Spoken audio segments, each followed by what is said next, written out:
Je viens pour te parler, très chère femme, magnifique beauté divine, belle créature de Dieu. C'est là que Dieu a à refaire encore et encore, reconstruire, rebâtir. Qu'est-ce que tu mérites d'être femme? Mais je viens parler particulièrement à toi, femme, qui est dans une situation un peu compliquée actuellement. Tu es célibataire ou tu es mère célibataire, ou actuellement tu es dans un couple ou dans une relation où toi-même tu sens que c'est droit au mur. C'est-à-dire que toi-même tu vois que les mêmes choses veulent se reproduire dans ta vie. Vous savez quoi? Il y a certaines femmes, on me dit, qui auront vraiment du mal à rester au mariage, qui auront vraiment du mal à rester dans une relation. Vous savez pourquoi? C'est pas parce que les relations ne vous sont pas destinées, mais justement parce que vous avez besoin de faire certains travaux sur vous. Vous avez besoin encore de revoir certaines choses avec vous-même. Tu sais, tu es particulière et tu es unique en ton genre. Tu as une forte aura. Tu es une femme à caractère déterminante et dominante, à part entière et à part parmi tout tant d'autres femmes. Tu es unique en ton genre. Et de ces genres de femmes dont je parle, elles sont très rares. On peut les compter au bout du doigt. Elles sont très rares. Je ne parle pas de toutes les femmes de façon générale. Lorsque je parle, c'est que tu peux t'identifier toi-même. Tu peux te reconnaître toi-même. Et depuis quand tu te mets avec quelqu'un, depuis que tu décides de t'engager avec quelqu'un, tu rentres dans n'importe quelle relation, la relation ne se fait pas. Tu te maries à n'importe qui, finalement, c'est le divorce. Tu t'engages avec quelqu'un, la personne ne se stabilise pas avec toi. Malgré tout ce que tu donnes, malgré tout ce que tu fais, malgré tes forces, tes déterminations, tes efforts, malgré ton amour, on te dit que tu es une femme à forte aura. On te dit qu'en réalité, toi-même, tu es déjà une chance, tu es déjà une abondance debout. On te dit qu'en réalité, tu n'es pas appelé à être marié. Pourquoi? Parce qu'en réalité, ce n'est pas que c'est une obligation que tu vas pas te marier. Non, tu vas te marier. Mais quand tu vas te marier, il y a des attitudes que tu dois pas avoir si tu veux rester dans le mariage. Il y a des comportements, il y a des caractères que tu dois abandonner pour pouvoir en réalité réussir à rester dans un foyer. Et c'est justement ça que tu ne sais pas encore et que actuellement tu es en train d'être perdu. Actuellement tu souffres. Actuellement tu ne comprends pas pourquoi tu es toujours dans la solitude, toujours dans le célibat. Tu ne comprends pas que pourquoi tu es dans le mariage mais tu souffres. Tu ne comprends pas. Tu te sens seul en étant avec cette personne. Tu ne comprends pas. Non, c'est pas les autres le problème. Justement, on vient te dire que c'est pas les autres le problème. Si tu veux, divorce-toi de la personne avec qui tu es là actuellement. Va reprendre quelqu'un d'autre. La personne là aussi va continuer à être toxique pour toi. Toute personne avec qui tu vas te mettre, c'est-à-dire que tous ces hommes seront toujours toxiques pour toi. Ils vont toujours te pourrir la vie. Ils vont toujours te rendre la vie misérable. Ils vont toujours te blesser. Ils vont toujours te déstabiliser. Justement parce qu'il y a quelque chose que tu dois comprendre. Si tu n'es pas marié, on te dit que tu seras une femme élevée et bénie. Si tu n'es pas marié, à cause de ton aura, c'est-à-dire que tu vas grandir, tu vas exceller, tu vas persévérer, tu vas prospérer. Parce que ton aura est appelé à te bénir et à te oindre. C'est-à-dire que si tu n'es pas avec quelqu'un, tu as la chance, d'accord, de faire partie des grandes femmes de ton pays ou de la nation ou sur le plan international. Tu es appelé à être au haut niveau, reconnu.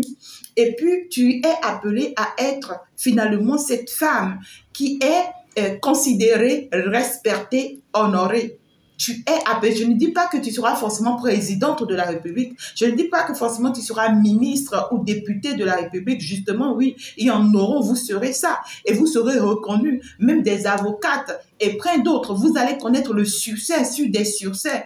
Et plein d'autres, vous serez des prophétesses. Plein d'autres, vous serez des personnes spirituelles. Plein d'autres, vous serez à des places très élevées, très reconnues, très responsables. Et vous aurez de la valeur. D'accord, avec votre aura. Mais tant que tu es avec quelqu'un, on te dit que parce que tu ne sais pas te comporter, tu donnes ta chance à l'autre personne.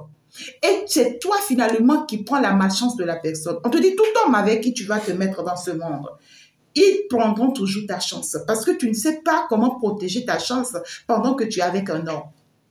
C'est soit que tu choisis d'être seul, pour être heureuse et que tu grandis et que tu t'excelles, c'est-à-dire que tu restes vraiment connecté à ta mission de vie et surtout tu te permets, d'accord, d'aller dans des plus hauts niveaux de créativité. Tout ce que tu vas créer, tout ce que tu vas mettre en place, ça va marcher pour toi. C'est-à-dire qu'il suffit juste que tu t'y mets, il suffit juste que tu restes accroché et qu'il suffit juste que tu restes positif. Ça te sera très favorable, d'accord? Mais lorsque tu te mets avec un homme, tu as la possibilité de te mettre avec un homme, d'accord? Si tu te mets avec un homme, c'est que tu dois éviter 3 choses. Première des choses, tu dois arrêter de te sacrifier pour cet homme. Tu dois toujours arrêter, d'accord, de vouloir que cet homme-là t'apporte quelque chose. Aucun homme ne peut rien t'apporter dans ce monde. Par contre, c'est toi qui apportes aux hommes.